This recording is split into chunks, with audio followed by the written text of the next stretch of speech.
host of the Downright Upright Show, airing right here on AM 950 radio, Saturdays at 5 p.m.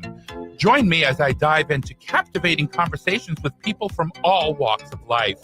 As a proud member of the LGBTQ community, I celebrate diversity and beyond with unique stories that make us fantabulous.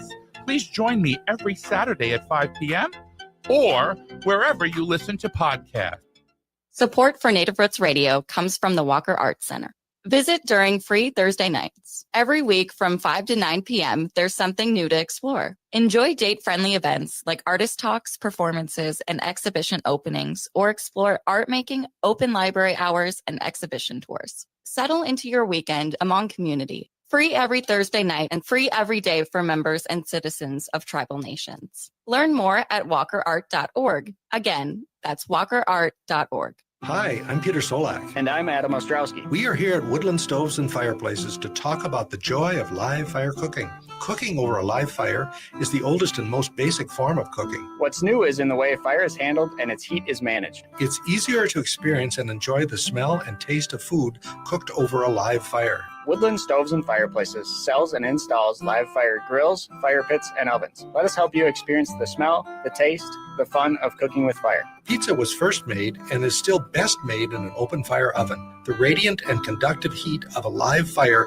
is unmatched for wood roasting and baking artisan breads too. Come see the many ways you can cook over a live fire. Woodland Stoves and Fireplaces has over 35 working wood and gas units on display at the corner of East Franklin and Riverside Avenue in Minneapolis. More information at woodlandstoves.com. Find the fire that works for you. Woodland Stoves and Fireplaces. Out of the ordinary products and services since 1977. Hey, Cudahy to all my friends and relatives in four directions. This is Robert Pilot of Native Roots Radio presents I'm Awake. I'm here to ask you for your support. Finding honest Native-centered news is not easy, but with your support, we're able to provide accurate information about Standing Rock, Line 3, treaty violations, and COVID-19 in our Native communities. Please visit Native Roots Radio Network on Patreon and donate if you can. That's Native Roots Radio Network on Patreon. Pinigigi, and thank you for your support. With a look at your AM 950 weather, I'm Patrick Lilia. Tonight, cloudy with a low of 19, then Wednesday, sunshine with a high of 22. Cafe Latte is unlike any restaurant you've ever experienced. Grab a tray and pick from their award-winning selections of soups, salads, sandwiches, and mouth-watering desserts. Cafe Latte, Victoria Street and Grand Avenue in St. Paul, or cafelatte.com. Portions of Native Roots Radio may be pre-recorded. It's a good day to be indigenous. Get up, stand up. They are going to become more brutal. Because all the hippies were trying to be Indians anyway. They're going to become more repressive because it's a matter of dollars and their illusionary concepts of power. Hey, Victor. We must live in balance with the earth. And also with recent happenings at Wounded Knee. I am awake. Welcome to Native Roots Radio presents I'm Awake, and I'm your host, Wakanja Hade, which means distant thunder. Hey, Cudahy to all my friends and relatives in four directions. You are listening to Native Roots Radio presents I'm Awake, and I'm your host, Robert Pilot. Hey, we discuss local, national, Native news and events, and as you know, Chujunk, Native issues are human issues, and human issues are Native issues. Yes, you are right, Dega. This portion of the show is supported by the Minnesota Indian Women's Sexual Assault Coalition. Well, I like to bring that up and do the intro the same way to hear you just say I was right. So I'm right once a day, and that's good to know. And we have a really, I always say this, but we have a really exciting show today. And our friend Leah Lemm, that I have not seen and we look up to here, and you're a real pro, so we have to really be on our good behavior here, Leah. But I just want to give you a quick intro here and then get right to it. Leah Lemm is a senior editor with the Minnesota Public Radio, leading the Native News Initiative, and you are a radio host, producer, songwriter, singer, citizen of a Mille Lacs Band of Ojibwe, and your work revolves around sound, music, voice, community story sharing with the mission to amplify Native voices. And that was a mouthful, but I know you do more than that. Welcome to Native Roots Radio. Thank you, Robert. Yes. Hey, we're here to talk about your documentary, but I just also just want to just start out by saying you do so much great work for the community, amplifying our voices, and you've been doing it for a long time. And I remember years ago I was on your you were in your brother's show, and we had such a great time. I'm sure you edit out a few things I said, but I appreciate you. You lost their minds, I think. Sometimes that's necessary, but yeah, thank you so much, Robert. I think I have such a joy, in doing this work, and I also look up to you. Oh, that's probably because I'm just a few inches taller than you, but I appreciate that. I always forget that until I see you out in the real world. Right. Yeah. Right. Well, I just want to know, how did you first get in? We're going to talk about your documentary, but I want to talk about first, how did you first get into storytelling and writing for NPR and Native News?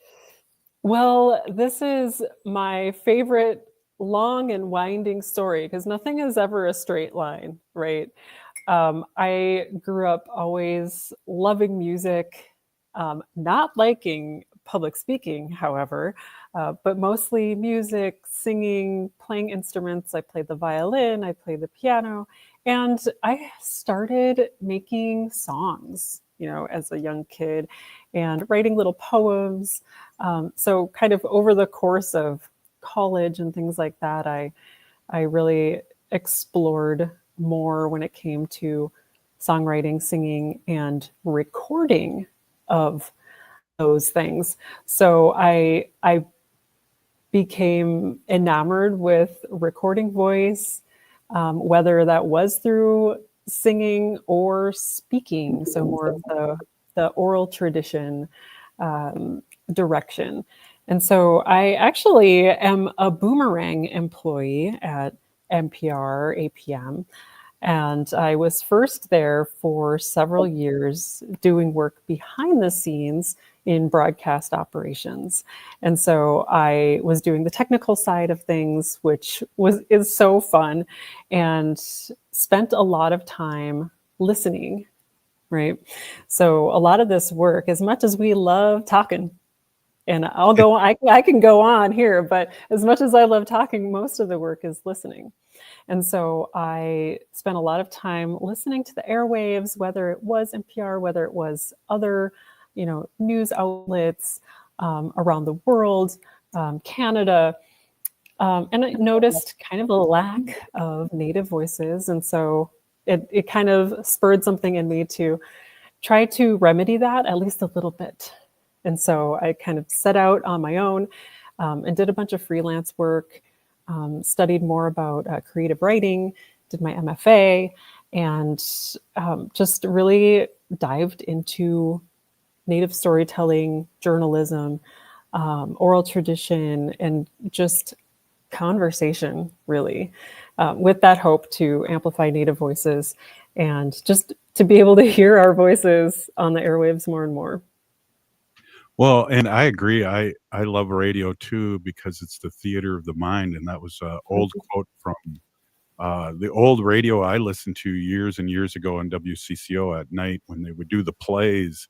That's how old I am. Okay. Hey, but we're talking today about your experience producing your documentary, also finding Manoomin, a search for the spirit of wild rice. And first of all, what a beautiful story. And also, your voice is just awesome in narrating and talking about your story. I really appreciated that. How did this come into fruition?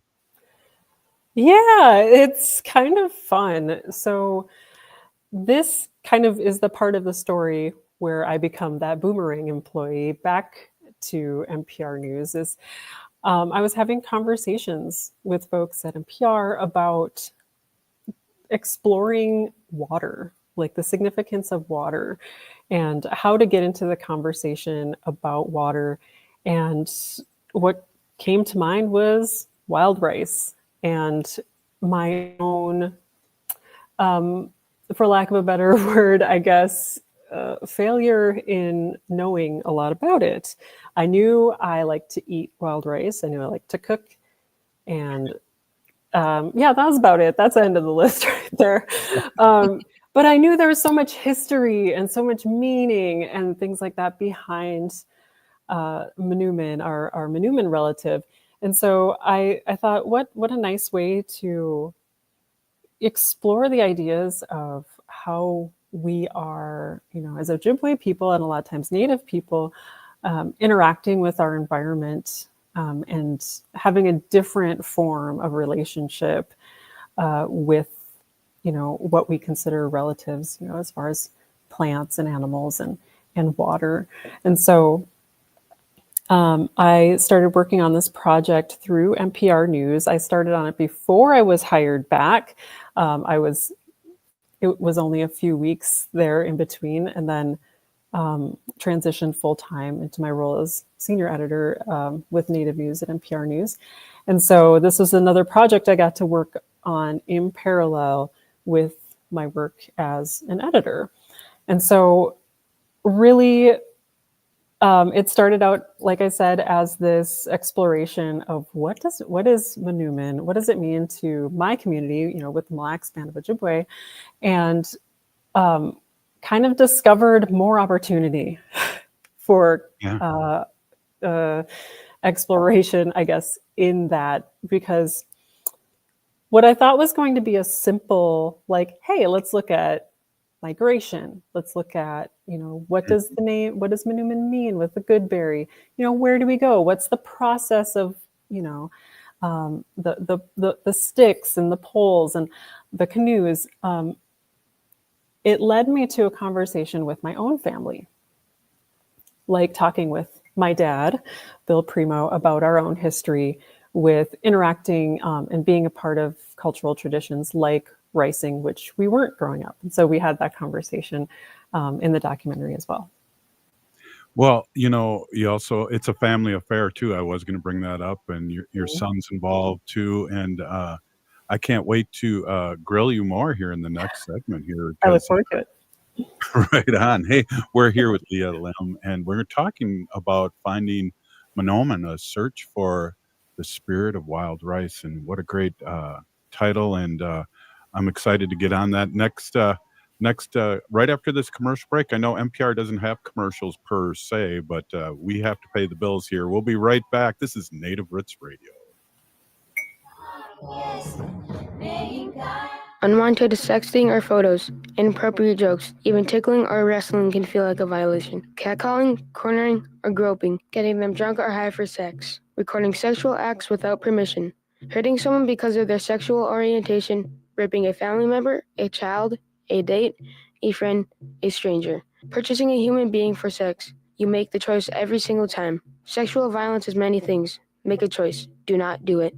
Sponsored by the Minnesota Indian Women's Sexual Assault Coalition. The city of Minneapolis is now on Native Roots Radio with Minneapolis AIR. AIR stands for American Indian Relations. Guest host Christine McDonald talks to people about important things affecting the city's Native communities. Minneapolis AIR dives into topics like public safety, public health, elections, and so much more. Tune in to Minneapolis AIR on Native Roots Radio from 5 to 6 p.m. on the second Wednesday of every month, right here on AM 950. Signing up for $1 bus and train rides with the Transit Assistance Program, or TAP, is quick and easy. Do it straight from your computer or phone by uploading one of the pre-approved documents listed at metrotransit.org/TAP, along with a copy of your ID. They'll mail you a go-to card with a full year of discounted rides. For questions or translation help, call 612-373-3333.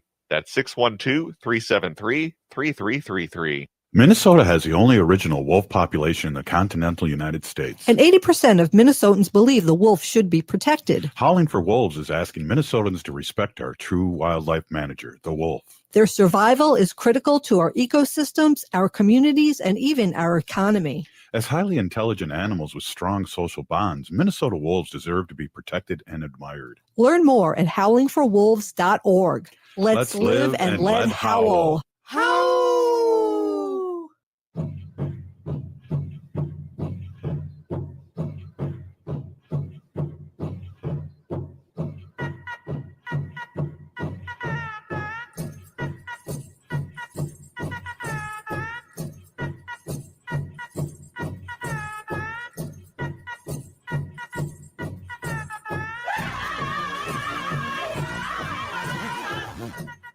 Welcome back to Native Roots Radio presents I'm Awake, and this is Robert Pilot. This portion of the show is supported by Native American Community Development Institute, or NACD, in Minneapolis.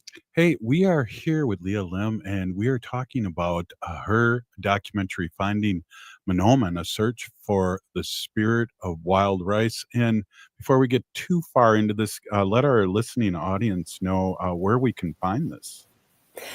Yeah, there's a bunch of stuff you can check out when it comes to the documentary, and it can all be found on mprnews.org/wild rice.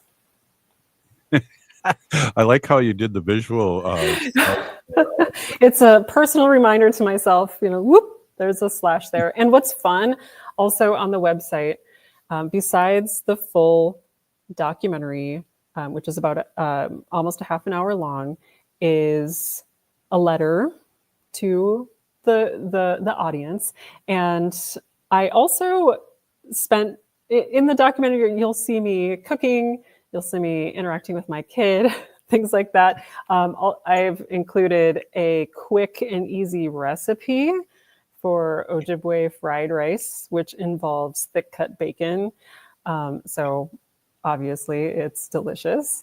And since I'm a radio person as well, I also did an hour-long audio companion, which you can also check out on mprnews.org/wild rice. Absolutely. I'm going to go back and listen to that. Hey, I don't know if you know this, Liam, but my son-in-law is Ojibwe. So as we're Ho-Chunk and the people of the Sacred Voice, but my son-in-law is Ojibwe, and I really I like him. So I want to hear, can you tell our listeners a little bit about the migration story of the Ojibwe people? I brought that around. Yeah, and what's fun is my kid is in 6th grade, so he actually had a unit on the Ojibwe migration, and he told me about it earlier this year. So that was kind of fun.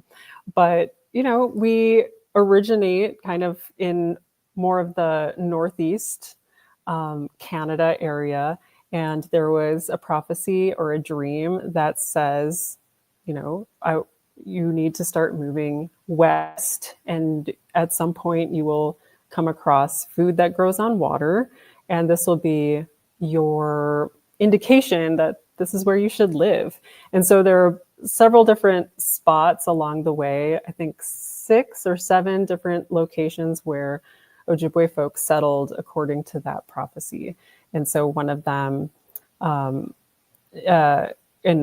for our people, for the Mille Lacs Band, we went to Mille Lacs. So that's kind of how people came and moved west. And what I love is I visit in the documentary, the Mille Lacs Indian Trading Post, Mille Lacs Indian Museum and Trading Post, and speak with Travis Zimmerman. And he gives a good overview, and there's a lot of good information there as well. I think it's a beautiful story, where food floats on water and you found wild rice. And I just think that's beautiful. Can you tell our people listening about the significance of wild rice and what that means to Ojibwe people? Well, and that's kind of what this documentary explores, right? Because I can only assume so much, and maybe I'll tell you a little bit of a story that didn't come across in the documentary, but I did talk about in the audio companion. Is not long after I went out ricing with the crew, Pat Cruz and his family, my uncle passed away. And we all got together at the community center, and we're getting our the food ready and ceremony. And Michaela, who's also in the documentary, nudged me. She's like, Leah, the rice dish here was harvested by Pat Cruz. So the person that I went out racing with was the person that provided a lot of the wild rice for the ceremony. And so I found it this I found it to be this lovely, like, connecting through line among community, among ceremony, that I knew in ceremony there with this food, that this food was gathered by somebody local, somebody who put thought and care into the process of ricing. And so when I think about what it means to the community, I think what I discovered is that it brings people together. It brings family together, it brings community together, and shares the love that went into the process of harvesting and preparing wild rice and cooking wild rice. So it really is this like glue, this adhesion that helps bring people together. Yeah, that's really interesting too. And I know you're an artist too, a beader, and there's a prayer within every bead. And we talk a lot here about asking people who made, if you're going to buy something like that, who made this, because there is so much community, like you say, with wild ricing involved in our art too. Yeah, it's this energy, this sharing of energy, positive energy in it. Yeah. Wow. What else would you like to talk about? I just, I told you in the chat I'm nervous because you're a pro and I'm here 8 years on the radio. I'm still stumbling around, but I really appreciate you coming on. What else would you like? Yeah. Well, you know me, just make the mic hot and I'll just take it from there. No. But I do want to share that one of the most significant learning moments for me in the documentary is how open and willing people are to share those traditional ways with others, with people who want to learn. Because, as a newbie, when it comes to wild rice, like, I'm not going to be good at it. Who would be good at it? I try to learn Ojibwe as I can. I try to learn other, artsy things that I try and fail at, right? That I want to stress the lesson of opening oneself up to learning and understanding that it is okay to not know something and to ask for help.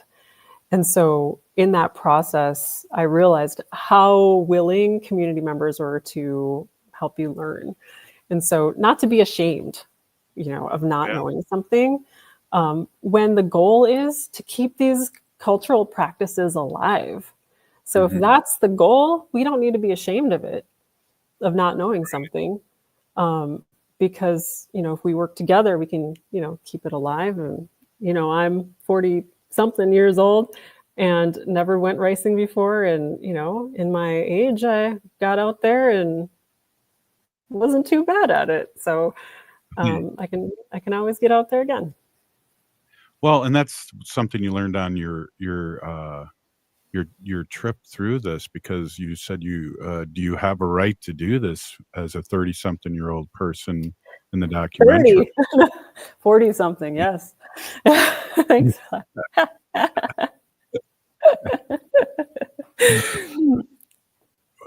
Yeah. Yeah, well, I mean, and that's a good way to put it too. There's people out there. I know, it's funny, I have a great friend, Barry Hand, that when I try and speak Ho-Chunk to him, because he knows some Ho-Chunk, he says, just keep doing it. It's not right or wrong, and that's the same vein of that. I just want to touch too a little bit.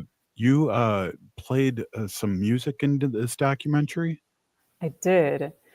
Yes. So a part of this was I was inspired by what I saw, by the people that I interacted with, and seeing kind of a family come together on the water, that I wrote a song and as kind of a gift back to the participants. So I sang and wrote it, and my brother, Mr. Cole Primo, played guitar.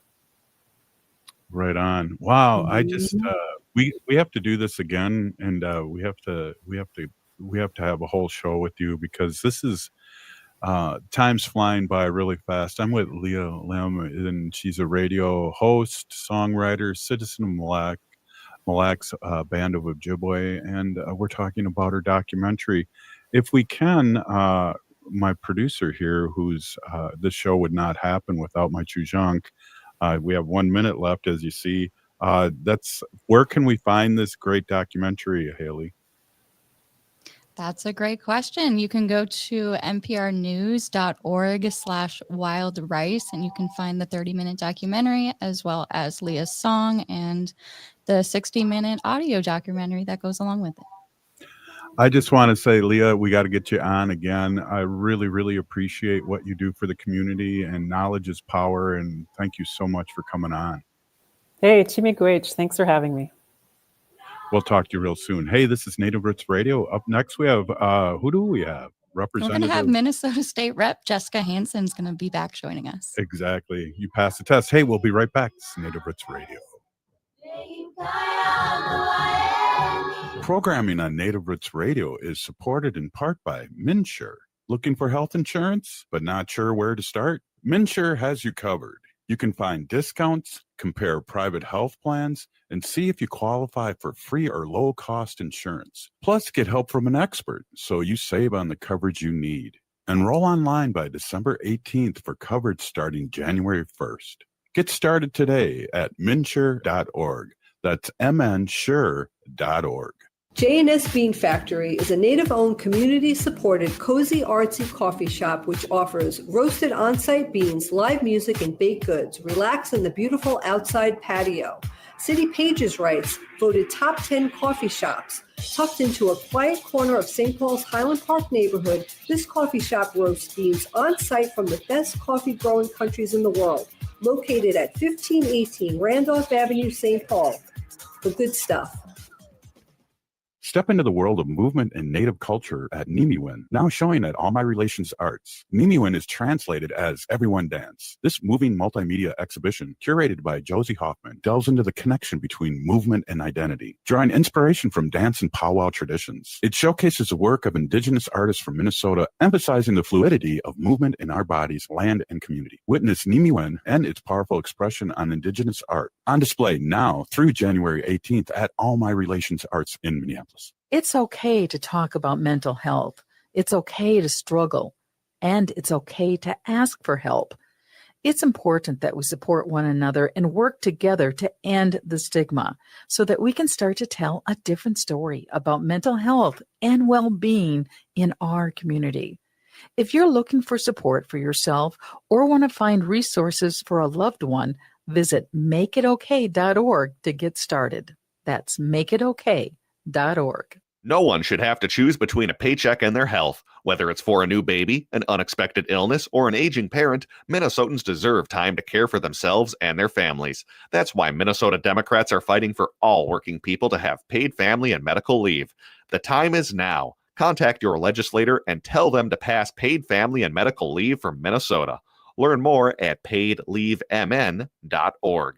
That's paidleavemn.org. Paid for by the Minnesota AFL-CIO. As we age, it's important to invest in our health and to help protect it. Like the flu, COVID-19 is always changing. That's why it's important to stay up to date on your vaccines. By getting the flu and COVID-19 vaccines, you can renew your body's defenses and lower the risk of getting sick. Get your health boost and protect yourself against the flu and COVID. Find vaccines near you at vaccines.gov. Again, that's vaccines.gov. Vaccines.gov. A home that needs new everything. Plus the kitchen sink. Life math is complicated. Affinity Plus makes it easier. With great rates on a home equity line of credit, we make tackling home projects less stressful. Visit affinityplus.org/rates to learn more today. Affinity Plus Federal Credit Union.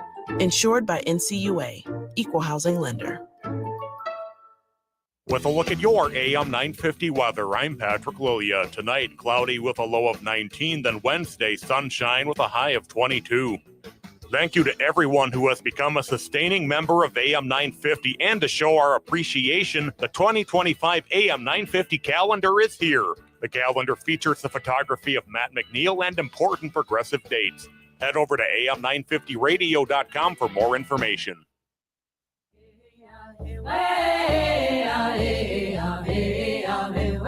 Hi, this is Governor Walz. Thank you for listening to Native Roots Radio. And we're back to Native Roots Radio presents I'm Awake, and this is Robert Pilot. This portion of the show is supported by Native American Community Clinic on Franklin Avenue in Minneapolis, honoring health and tradition. Yes, they do. Hey, that was a great conversation. We have to have Leah Lemm back on and, talk about her journey. I think her journey is a story in itself, too, which is part of the documentary with her family and talking about ricing and going through the whole process. But wow, that was really, really good to hear from her, and what positive energy I could feel all the way through the airwaves. Yeah, even though I think I know she lives in Grand Rapids, so it's quite a distance, but hopefully she's staying warm up there. It was so great to have Leah on with us today. And yeah, what a great documentary. And I think her story can really resonate with a lot of people. I think no matter what family you come from, or if you've grown up in the Native community, there's always something to learn and to be passed on. And even if it's something you haven't tried before, I think you should be willing to do that. And I know in the documentary, she was really open about, just like the fear and feeling like she didn't have a right to learn the wild rice craft. And I think a lot of people can relate to that. And, even doing that, like I think about, how I'm scared to go dancing or learn to dance a certain way or learn a new craft or something. And, you never know what it's going to feel like until you do it. And because these things are so important to pass on, it's worth the risk, and it's definitely worth putting yourself out there, and you could be good at it. So it's important. I think I have like 3 jingle dresses I bought, with Ho-Chunk. Oh, you wear them? No, but it made me think of maybe next year as a New Year's resolution. Yeah, make some new things. No, have you danced the jingle? Oh, you want me jingle dress? Yeah. Oh, wow. I get where you're going with that. I was It's like, oh, what are you make gonna another do? dress, huh? No. No. Well, that's like a thing, because when I started to learn how to make ribbon skirts, With pockets. with pockets, thank you That's for awesome. mentioning. Leah said this quote in the canoe in her documentary, and she said that even though it was her first time doing this activity, wild ricing, that she felt like it was familiar to her, and she quoted it was almost like a deja vu moment when she was out there in the canoe, kind of like you're experiencing it again, but through your ancestors. And I think that's really important, because like, even if it's something you haven't done before in this lifetime, it's in your blood, and it's in your family genes to do those things. And that's why it's your important to DNA. learn it and pass it on. Yeah, I know one of my daughters, when she first heard the drum, got emotional. Yeah, it's like it's a journey back to yourself. Yeah. And back to your ancestors in a sense too. Yeah, definitely. Yeah, and it's a story everyone can relate to too. Yeah. And to be around good medicine, I think that's really part of the story I got out of this too, is that there are people like my friend Barry and people out there that are real open to it, and not maybe gatekeepers as some may be, and then you just don't deal with them. You just move on to different people. But it's hard because there's some self-esteem that comes with knowing, but there can't be gatekeepers, and there are people that'll open up with the knowledge and in a good way, and that's what you want anyways, is to deal with somebody with good medicine. Yeah, and I think there are a lot of really great leaders in our community that are willing to teach and willing to pass down these, collective knowledges so that we can continue our culture. And I think they kind of touched on this in the documentary too, but learning your culture and reconnecting. Who was this? I think she was with someone on the Mille Lacs Reservation. But they were talking about how wild ricing and reconnecting to their Anishinaabe spirit has kept them clean and kept them away from addiction and drugs and alcohol. And it's kind of like you're no longer needing an escape from the life that you have when you start searching the life that you should have or that you were given by like finding your culture. Yeah, that was a heavy duty part. I'm glad you brought that back up. And is that, you know, part of recovering from your addiction is to find out who you are. And Yeah. if that's the big piece that's missing, Yeah. that's really important. Hey, I see somebody in the bullpen right there. Hey, I think it's our friend, Representative Jessica Hanson. Hey, welcome. How are you, Representative? Hello, everybody. How are you, Robert and Haley? Nice to see you. Doing great, doing great. Congratulations on your reelection. I know you were out. I'm Facebook friends with you, so I see all your work and also all the work that you've done for other candidates too, because it was really important to knock on doors for them too.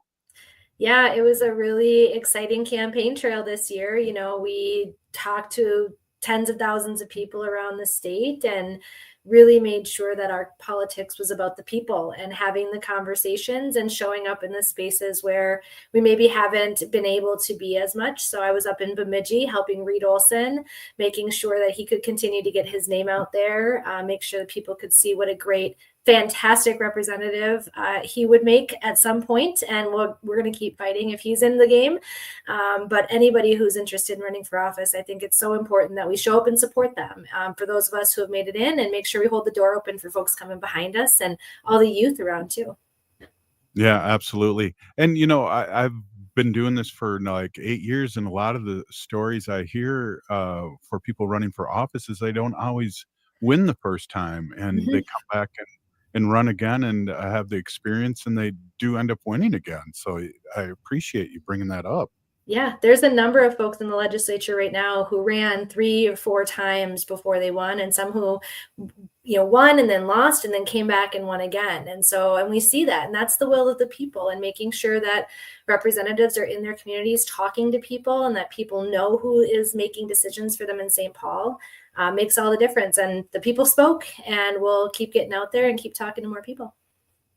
Well, you know, your job is part-time, but I don't believe that for 1 minute, because you're always working, whether it's campaigning every couple of years. But now we are inching towards a new session. What do we got going on here with this really close voting proximities with the Senate and the House? Yeah. So we in the House have a tie. This has not happened since 1978. And so what that means is that there's 67 Republicans and 67 Democrats, and we will have to figure out how to pass bills that have a majority vote. And, bills can pass with one extra vote, and one person can go either way. And we see that in the Senate right now with that one vote majority that they've got. But in the House, we can have one vote that goes either way, but that will create some pretty contentious circumstances. So I'm really looking forward to us working on things that we know are going to protect Minnesotans that have already won on a lot of issues: paid family medical leave, earn sick and save time. So many of the great workers' rights protections we've put in place, democracy protections for our LGBTQ communities, protections for Native communities, including the MMIR office, and so many other resources that we cannot forget about or go backward on. And so really it's got to be about looking forward for the people. If politics is how we care about each other, then we need to make sure we're looking forward to those future generations and figuring out what kind of a world do we want to live. And there's no point in going back. So continuing to look forward is what I'm looking forward to. Well, and I you're a positive person, and you go across the table and talk to the Republicans, and that's a really good thing, especially with the tie vote. You can talk to these people, and who's reasonable and maybe who's not. And one of the big bills that I worked on, one of my first, big issues was the Office for the Youth Foster Ombudsperson, and to grow government to make sure that kids in foster care had access to all of the resources that they needed, whether they had a caseworker with them, whether they had family with them or not. So if somebody wanted, to, just influence their living situations, but didn't feel heard, we have a watchdog that is for kids. And I grew government with Republicans. And so for the right reasons, I think that we can all do the right things. It's a matter of what kind of legacy do we want to leave behind? How do we want our kids and grandkids talking about us? Because this is a historic moment. Here we are in 2024 talking about what happened in 1978 in the last tie in the Minnesota House. And it didn't go well because there's a lot of reasons, right? A few of those folks are still with us, and we've had a chance to chat with some of them. But we have to be able to modernize our approach. And for me, that looks like taking better care of future generations. Yeah, exactly. And bravo about your first bill. That's amazing. And we know that foster care is big in Indian country here, especially in Minnesota, being way up there with our relatives being in foster care. And it's a huge issue that we have to be careful about because we've always been fighting this fight. We have to keep the fight up. So that part's important.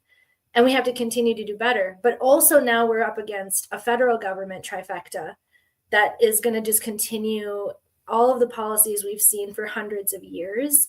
And if we don't think that we're not part of that history that's being made right now, I think we would need to wake up, right? Because it's really important to recognize that there were people in politics generations ago that fought, when boarding schools were just opening and when they were beginning. There are people who fought then. There are people who fought during, the people who fought after, people who are still fighting today. We're going to have new policies like that in our immigrant communities of immigrants, in communities, the trans communities, in Two-Spirit communities, in, folks that have not been attacked yet by this kind of majority, and making sure that we're standing up and remembering that none of us are truly free until we're all free, I think is going to be a big piece of it. So my politics this year is going to focus on how do we do the most good for the most people. We can't go back in time and change the election. This is our circumstance and what we're going to deal with.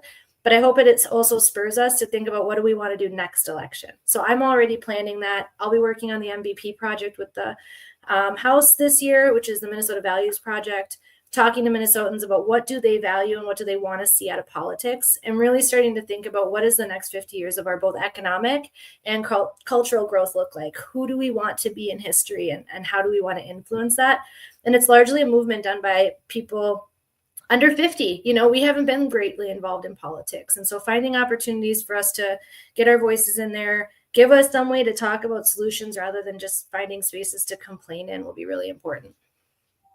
Well, we got a few more things to talk about, and we got to take a quick break here. But we're here with Minnesota State Representative Jessica Hanson, and I want to touch a little bit about what you guys have done to really safeguard a lot of our communities too in the last couple of years, but also talk a little bit about cannabis, because as you know, I'm very interested in what's going on with the state and the BIPOC people and the protections there. So, hey, this is Native Roots Radio, and Haley, we'll be right back. Stay with us. Yeah. Getting bus and train information in your language just got easier. Customers who call Metro Transit at 612-373-3333, again 612-373-3333, are able to select language options at the start of the call. To access information in Spanish, select option 2. For more information about other transit information tools, visit metrotransit.org/Spanish. That's metrotransit.org/Spanish. As we age, it's important to invest in our health and to help protect it. Like the flu, COVID-19 is always changing. That's why it's important to stay up to date on your vaccines. By getting the flu and COVID-19 vaccines, you can renew your body's defenses and lower the risk of getting sick. Get your health boost and protect yourself against the flu and COVID. Find vaccines near you at vaccines.gov. Again, that's vaccines.gov. Vaccines.gov. It's okay to talk about mental health. It's okay to struggle. And it's okay to ask for help. It's important that we support one another and work together to end the stigma so that we can start to tell a different story about mental health and well-being in our community. If you're looking for support for yourself or want to find resources for a loved one, visit makeitokay.org to get started. That's makeitokay.org. The city of Minneapolis is now on Native Roots Radio with Minneapolis AIR. AIR stands for American Indian Relations. Guest host Christine McDonald talks to people about important things affecting the city's Native communities. Minneapolis AIR dives into topics like public safety, public health, elections, and so much more. Tune in to Minneapolis AIR on Native Roots Radio from 5 to 6 p.m. on the second Wednesday of every month, right here on AM 950. Hi, this is Representative Sharice Davids from Kansas. I'm Ho Chunk, and you're listening to Native Roots Radio. And we're back to Native Roots Radio presents I'm Awake, and this is Robert Pilot. This portion of the show is supported by Howling for Wolves, protecting wolves for future generations. Hey, welcome back, everyone. Here we are with Minnesota State Representative Jessica Hanson. And Jessica, before we get to talking a little bit about cannabis, this segment goes really quick.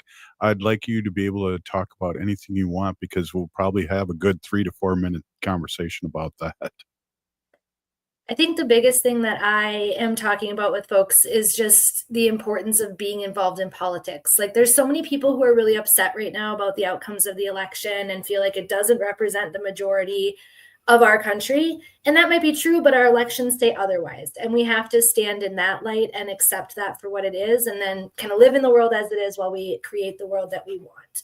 And so right now, that means addressing the issues as they come up, working on what's realistic and pragmatic in front of us, and then planning for the future and thinking, what do you want to see out of politics? A lot of people don't get involved because they just think, you know, we've all heard it, like politicians are all corrupt, politicians are all this, just a bunch of rich people. Like, that's not my experience. And I know I'm a bit of the anomaly in that, but I'm a single mom and one of the only single moms in the legislature. I only live on my legislative salary. I teach part-time at Metro State outside of that. And we don't make a ton of money. And so I don't think it, like, understanding that not everybody got into this work just to make money. And a lot of people actually don't have the privilege of making a lot of money while doing this work, that it's kind of double-sided. You know, we've got folks who drive in many hours, you know, whether it be from Moorhead or from Duluth area, or we have testifiers that are coming down from any of our tribal nations that share geography with us that drive a really long ways to engage in government and to be part of that solution. And so while I understand the stigma about politicians and what politics has become in a large, you know, kind of icky way, we also do have really great people in politics who are doing really great things and want to hear from you and want people to be involved. We are all a bunch of nerds. Absolutely. So like, people think like we don't care about those issues, but like, that's exactly what we do care about. We nerd out on public policy and finding solutions. So whether it's one person facing the issue and like the solution wouldn't cause harm, let's do that. Even if it does feel like I'm the only person in Minnesota going through this, you're probably not. And we can tell you at least what's going on with it and see if we can't help create some change. But we are here to help in a certain way. And I'm not saying that as we, the government, we as people who are sick of watching the government work the way it works, who went and got inside, we want to hear from you so that we can work alongside you and share our power with you. Amen to that. And I know, Jessica, State Representative, that your door is open during session. People reach out to you during that. I've seen you a bunch of times when I've been up there wandering around. And you have an open door session with your constituents and people that believe in certain things. And I just say bravo to that. Well, thank you for that. I mean, my cell phone number is something I've given to everybody. So it's there. People can call or text me anytime. That's the number that's on my legislative profile. My email address, I look at those. I see the messages that come in, especially when they're custom written messages and not form messages. You know, those always, I see those. Making sure that folks know, like, my address is on all my campaign materials. Like, that's questionable sometimes, I think, as a decision, but you know, I have a great relationship with local PD and very loud pit bulls, so it helps. But it is, it is, I try to be accessible, right? I'm a regular person. I'm a mom. I eat, sparsely on a low salary. I live paycheck to paycheck, and I talk about that because it's something like 3 out of 4 people live paycheck to paycheck. And this idea that we're supposed to like feel ashamed of it and not talk about that. I have 2 degrees. I'm working in the field that I'm educated in. The reality is that public service isn't for the money. But for a lot of people who are working for the money, they're not getting it, and they're struggling to buy groceries, and we're struggling to buy these things. And I'm in that struggle right alongside so many people. And so I know what that's like. When I'm advocating for my own experience as much as I am for so many other people. So trying to break some of those stigmas down. And I think my cannabis work kind of reflects a lot of that, just talking about something that people were too afraid to talk about in the spotlight often. And I don't know, I just think if we're less fake and we stop the theater, there's so much political theater. I just think that the public will want to be involved in more and feel like they can be involved more. But if we just continue to act like it's a place for the elites, and then we act like you have to act a certain way, dress a certain way, be a certain way, think a certain way, that's not going to create the bigger tent. And I think that's what my party's doing, is we're creating a bigger tent to say, how can we bring in more people into just civics? I ran the model legislature at the Capitol last couple weeks ago, and that was the most powerful thing I've ever seen. So if you haven't seen that Metro State's model legislature right out of St. Paul, we ran it at the Capitol on December 5th and 6th. Their social media's got more about it, but bringing kids into this and so many other things. Well, let's talk about, you were ahead of the curve when we were talking about cannabis and medical and legalizing it. Let's talk a little bit about your journey and also where we're at today. Yeah, so I got into cannabis legalization because I found that cannabis was very healing for me. I had quite a traumatic childhood, and so having complex PTSD was a hard thing to treat. I tried all the pharmaceuticals, and I've been through tons of hours of therapy and group and individual and all the different things, while also being like a very high achieving, successful woman. And so that stigma of like, but look, you're so successful, and knowing I still didn't feel great about it, that's where cannabis kind of filled a gap for me. And it's different for everybody. Some people are in pain, some people can't sleep, some people can't eat, some people just like to enjoy it. Everybody has their own relationship with the plant. But for me, that's what it was healing. And so it helped me find my voice in what I actually love to do, which is policy advocacy. And so we got involved, and we just lobbied local government, got involved with our local party stuff, kind of worked our way up and began to just be seen, right? The world's run by people who show up. So we just kept showing up everywhere we could. From there, I helped my house rep get elected. And then eventually he, like after a year or so, he decided he wasn't going to seek another term. And I was kind of shocked. And I said, what are we going to do? And he said, I think you should run. And so that I ran for office. And so my advocacy predates my election. But then once I got elected, I started to work on all of that. Now we have legalized it. We've ended prohibition. August 1st, 2023, it no longer became a crime to consume a healing plant in a peaceful way. And we threw the big event at First Avenue to celebrate. It was really magical for me to stand at First Avenue and see like the police kind of protecting the line, like the block that we had blocked off. And as everybody within their line was freely smoking. And I've heard from people who are like, thought I would never see this in my lifetime. And like, that's why I got into this, was to just make sure people could consume in a safe and healing way.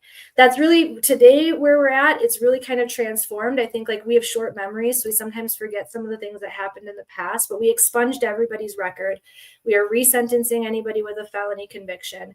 We are allowing anybody that's got, it used to say that you couldn't work in the cannabis industry if you had any crimes other than cannabis crimes, which I felt like that was prejudicial.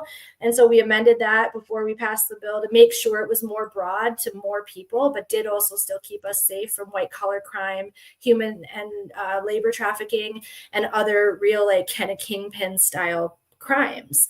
And so we drew that line and threaded that needle really well. So I think like we forgot about all that stuff that's happened. You can't lose your job anymore just for smoking weed on the weekends. Like, don't smoke weed at work, but like you can't lose your job. Your kids are not going to get taken away simply because you consume cannabis in ways not around them. Like, you cannot expose children to it. That's still true. but like, you're not going to risk losing custody of your kids because you were out at a friend's house where there were no children consuming cannabis, right? When you're safe with it, it's good. So today we're kind of in this business side of things. So we're launching licensing. We're getting into that. So the few people that think that they have what it takes to run a cannabis business in Minnesota, those folks are stepping up to try to do that. And that's the licensing piece that most people are most interested in. So there's definitely great information on the OCM's website about that. There's a new timeline that's been rolled out. I think we're on track as far as like timing goes, and that's really exciting for me, like where we thought we would be, and that's where we are today. So we had some stuff that happened with the social equity pre-approval lottery, which I have a lot of feelings about that, which is probably a whole episode. But where we are now is still on track, and it is still a good situation. And we were able to remedy some of the problems that we had with like people who paid like their life savings to apply for this. And how could we get their money back and make sure that that got back to them? And the office made that decision to make sure that they could do that. So there's a lot going on, though. Thank you so much for coming on. We got to get you on again. Native Roots Radio. We'll see you tomorrow.